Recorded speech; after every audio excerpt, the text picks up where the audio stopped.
Okay, we have a quorum, so we'll call meeting to order. The reading and the approval,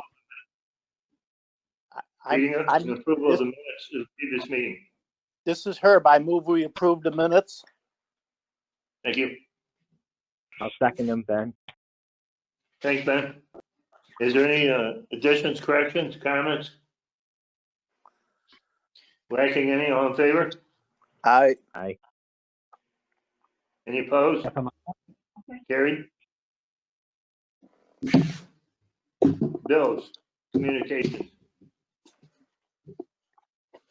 The only thing on the bill side this week or this month is the NYSEG bill. Just paid online, it was $136.65. Okay. Is there a motion to approve our bill? This Move is it. Herb. I so move. I'll second it, Ben. Thank you. Discussion? Questions? You have a loan value. All in favor? Aye. Aye. Any opposed?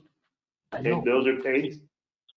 So, Report of the treasurer. that available. We just had someone else join by phone. Is that Andy? Yes. A loan. Okay. The budget report is in the packet. You can see there was interest in savings accounts, and there's the one bill from NYSEG, or two bills that fell into the month of July, looks like. And that's about it. It wasn't until August that I got the first round of dollars into the Chemung account. And then there's a form for the Tompkins account circulating now. And so we should be able to get that set up as soon as I have those signature cards back. But the Chemung account was officially capitalized earlier this month, so that'll show up on next month's report. And that's about it. Is there a motion to approve treasurer's report? So moved, Andy. I'll second it. Thank you. Discussion, questions on treasurer? All in favor? Aye. Aye. Aye. Any opposed? Carried. On to business. Is Kelly O'Hara on the line? No. Okay. Do you want to do the global common thing? So we got an updated application from Global Common Energy. Basically, it is the project changed slightly. It now includes an additional digester. And the last application we approved, the language of it indicated that the renewable natural gas would be trucked to an injection point. The new project injects directly into an NYSEG line. So it actually reduces the trucking that's necessary, or eliminates the trucking that was necessary in the project previously. So the budget is a little bit higher on this particular application. So they are looking for additional benefits, which is why we're back to step one on this. However, so right now we would be looking to do an initial project resolution. We would need to do a new public hearing. And basically where we're gonna go, I explained to them that we're gonna wait until they have an engagement letter with their financer to actually schedule the public hearing, because we don't wanna authorize this project too much. So we're going to, but if we have this resolution, if they get that in the next week or so, we can actually get a new public hearing scheduled for next month and hopefully get this done. This is Herb. I would move that we schedule a public hearing when we have the adequate amount of information. The second by Andy. Discussion. How much more benefit do they get by adding this new piece of equipment? I just pulled it up because it didn't print. There you go.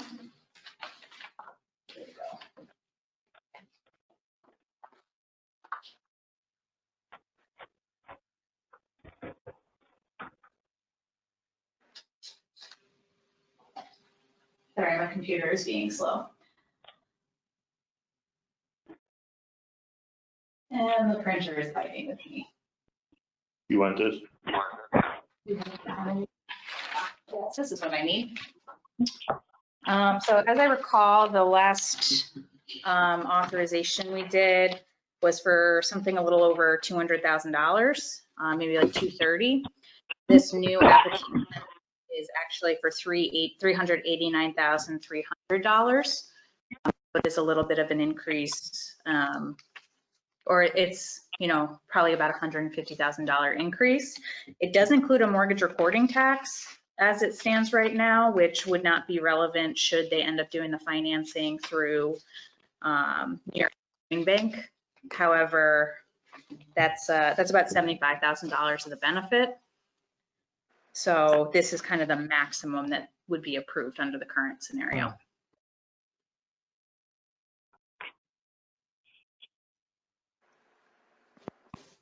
Further discussion? We did have a couple letters opposing this. I would think that when you send out the notice for the public hearing, we could make mention that this new one is going to eliminate the trucking, which might help the opposition on it. Oh, with the noise? Yeah, One of the letters previously was about the state of the road there and trucking on that road, with it being narrow and not always in the best of shape. So the elimination of the trucking would help with that particular concern. The other concerns were more or less recognized and agreed to, so that none of that would change. Dumont's right next door, so I don't know how much concern the trucking would be, but I agree with you, Herb. Dumont pretty well beats that road to death as it is. I would think so. I know they go by my house. It seems like a million of them every day, standing the milk trucks. Is there any further discussion as to setting a public hearing? All in favor? Aye. Any opposed? Thank you. You want to go into the pipeline? Yeah, so we just yesterday got, I think it was just yesterday, got a response from DEC on the preliminary engineering report. They did have some additional questions and there are a couple aspects of the engineering report that didn't quite cover all the things that DEC wanted it to. So we are going to be having a follow-up call with local partners and with DEC to try to address some of those concerns. But it's a good, it's progress, which is better than we had previously. And we're kind of on the radar to, I think at this point, now that they've responded, they're going to look to get us off their desk. So one way or another, we'll get this resolved hopefully pretty quickly. So they are preliminarily not approving the preliminary engineering report, but they are open to having a discussion about the items that still need clarification. So that'll be happening over the next week. Do we need the engineer to do this for us, or is that something you can do, Chris? No, he was included. So we're going to have a call that includes our engineering firm, the City of Auburn, the Sewer and Water Authority, CMI will have representation at that meeting. So there will definitely be all the different partners, relevant partners will be part of that conversation to ensure that they get all the information that they need. Okay, that's very good. Thank you. Kelly O'Hara stepped over, see me today. I gave him the call-in number. Looks like he just popped on too. Excuse me? Kelly, is that you that just popped in? That top right corner there, the K. Yeah. Kelly, is that you? Anyway, Kelly stopped to see me and I invited him to come on by phone or in person. He had some concerns about it. And Kay pops up, but I don't hear him. Well, Ray, what was his concern about? Oh, just what Tracy said. He's just concerned that it's gonna hold up getting the pipeline into the ground. I guess one of the concerns is that they were concerned about capacity with the city. It seemed like there was some concerns with the city and what else? Capacity and So there's really, the two things are the capacity of the wastewater treatment plant and then the conveyance under the case of a severe weather event. Yeah. And, during the time that we were doing the metering, there wasn't a severe rain event. So the data is somewhat limited. And I think that was part of what their concern was. I think most of the pipes along the conveyance system are separated anyway. So I don't know that will really be an issue, but perhaps they didn't necessarily understand that, or that might not have been presented, or there might be a separate concern about stormwater. But so the two main things were the capacity of the treatment plant and then the conveyance in a storm event. I understood that there were two more applications to DEC. The city had one to approve some more separation of the storm sewer. And then the milk plant had an application to increase their storage or something of sewage to help them get by if they have an excess amount. Would either one of them have a negative effect on ours? I don't think it's clear at this point.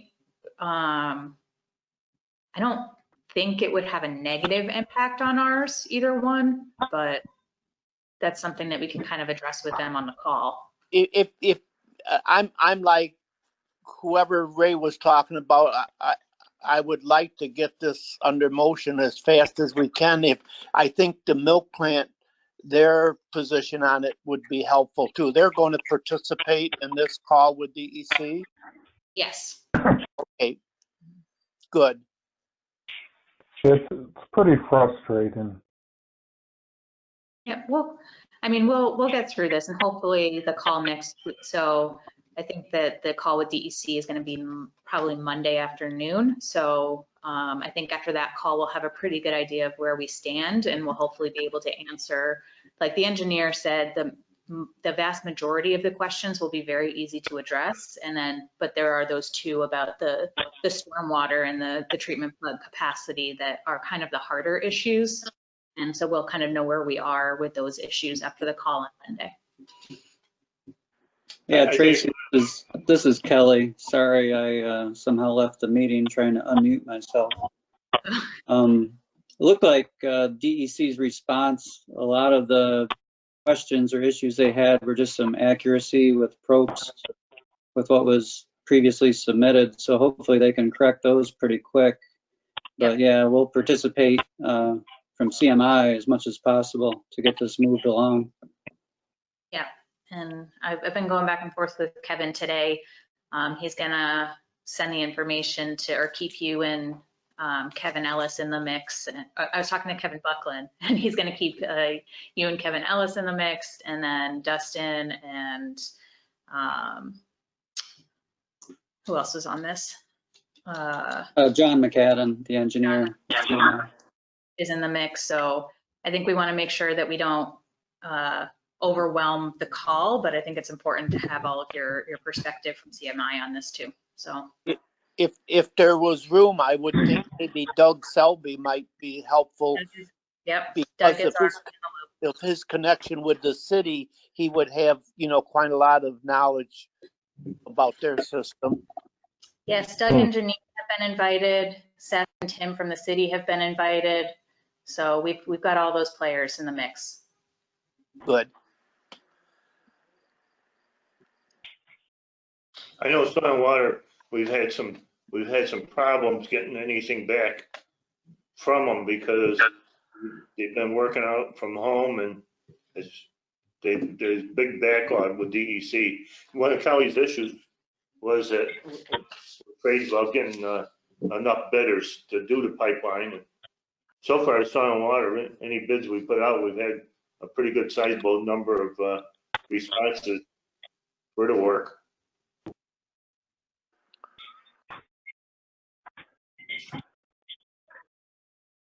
Anything further, Kelly, that you want to discuss? No, just looking forward to keeping it moving forward and getting DEC's concerns addressed. And now that at least they're responsive, hopefully it'll get done. Good. Any other issues? Okay. So other CCIDA staff updates are that we did make a hire for the technical specialist position. Thank goodness, because this has been a day.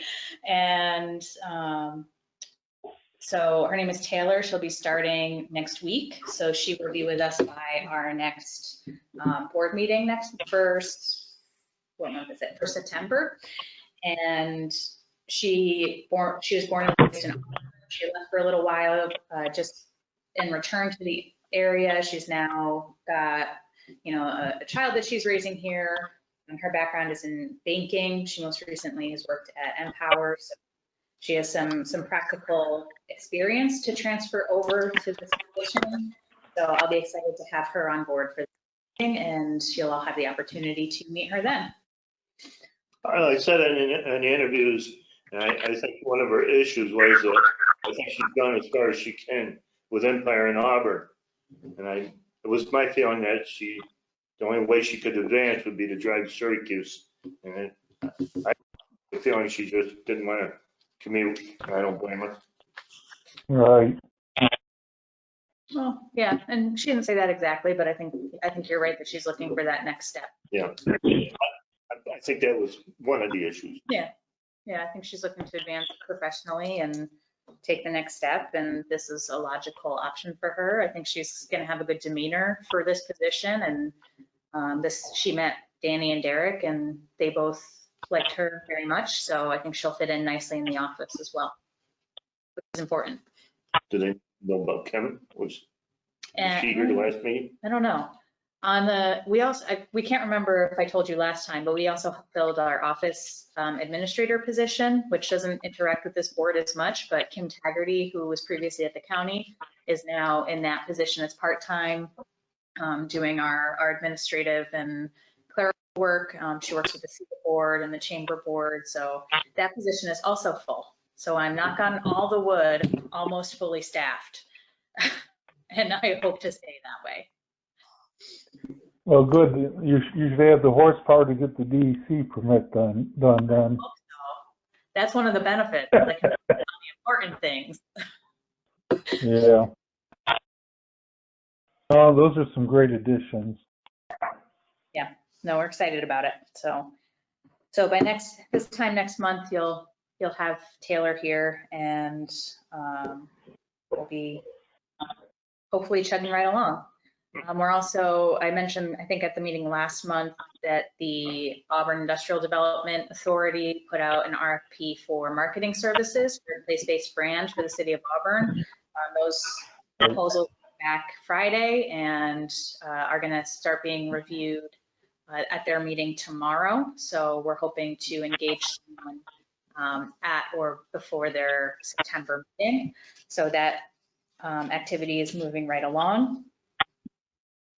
And they are, I think I also mentioned that they're talking about their local labor policy. Basically, in having that conversation, that body felt at this point that they were not ready to change the percentages that are in that policy, but rather adjust some of the wording to allow for a waiver after an approval.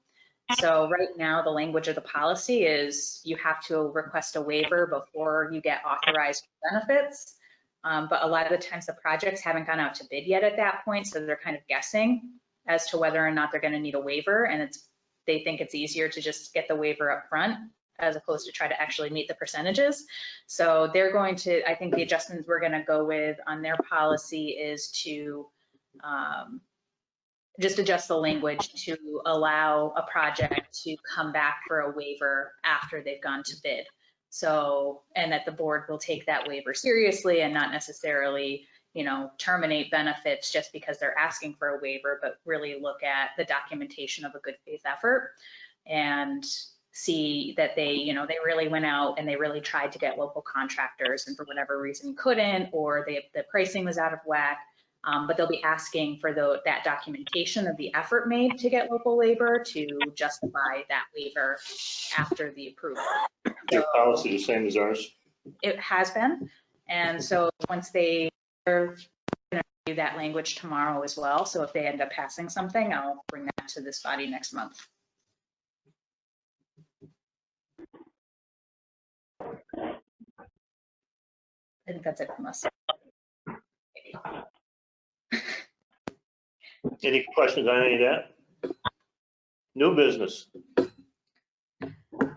As of right now, the state has extended the allowance for public bodies to have remote meetings until September 4th. Unless that gets extended again by our next meeting, we'll have to be back in person. If Global Common gets their stuff done before the next meeting, we're going to have to do that public hearing in Fleming anyway. So we'll find a space that's big enough there to accommodate the board. But moving forward, this room might not be big enough for our meetings.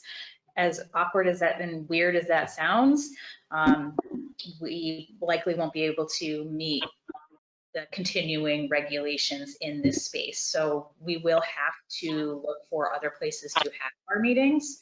If you have suggestions, that's great. Soil and water.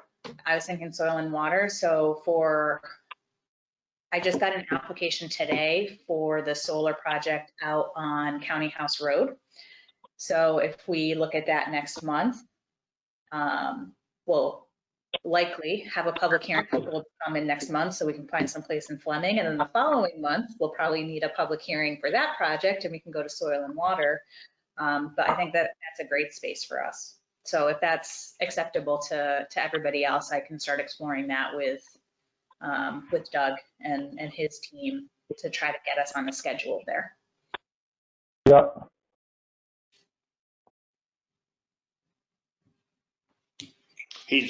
So far, he's limited the meetings sound pretty tight, but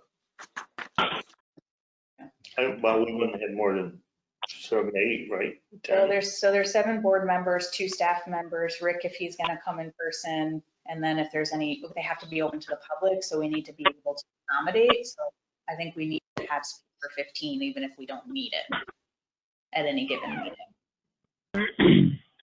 But that space his room is very large. So Right, 15, yeah. that should be doable, that space. So, We've been meeting in person for that board meeting. yeah. So I'll get in touch with him and see if we can kind of tentatively get penciled on his calendar and then I'll just keep in the loop as the Global Common things comes around. Because we'll have to move for that one. Fleming Town Hall, that's kind of a big meeting room. Yeah, I was gonna reach back out to them, the Fleming Town Hall. Last time I talked to them when we did the last Global Common, they weren't ready for that, but now that you have to get back to in-person meetings, they might be, ready to do something like that. So I was also gonna reach out to them for articulating that public hearing. But it could also be a good opportunity in the next few months to get around to some municipalities we're trying to, if we want to take this show on the road, we could certainly go around to a few different towns and see if they're Probably willing to sit with us. the firehouse by the lake. In Aurora? Fleming. Fleming. Oh, okay. If the town hall wasn't Okay. available. Yep. My And niece's- Ledyard has that nice room too. Yep, my niece's husband is the chief there, Scott. So, so more to come on that. I'll keep you in the loop. If executive order gets extended again, but we should probably start moving in that direction unless something changes substantially anyway. Fine by me. I know this is not your favorite, right? No, That's why I came in. I don't like the computer stuff. Any questions on that? Even if it was extended, we could probably comply with the regulations if we met out at the soil and water building, could we not? Yeah, I would, so, That would be nice. yeah, because we can have up to 8 in this room. So we could theoretically have our meeting here if it was just us. But, you know, it's hard to make it open to the public, and I'd have to have, like, when Taylor's here, I'd have to have her in a different room, and it would start to get a little difficult. No, not in the closet. Or you? Or me, I could go in the closet. So yeah, I think soil and water is a good option, for sure. Somebody out there.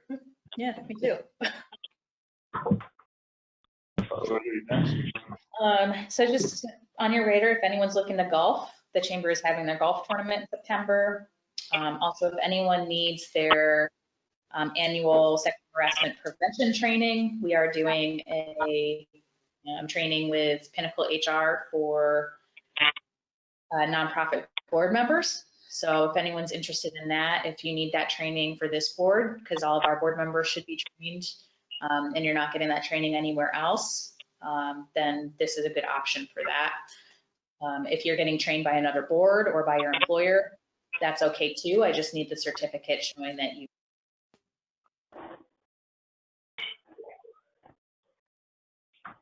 I'm sorry, what was the training for? This is the annual sexual harassment prevention training that New York State requires now. All right. You'll probably get it through your employer, Andy, I would think. Is it done? Yeah, and so far I haven't picked up any new tips, so.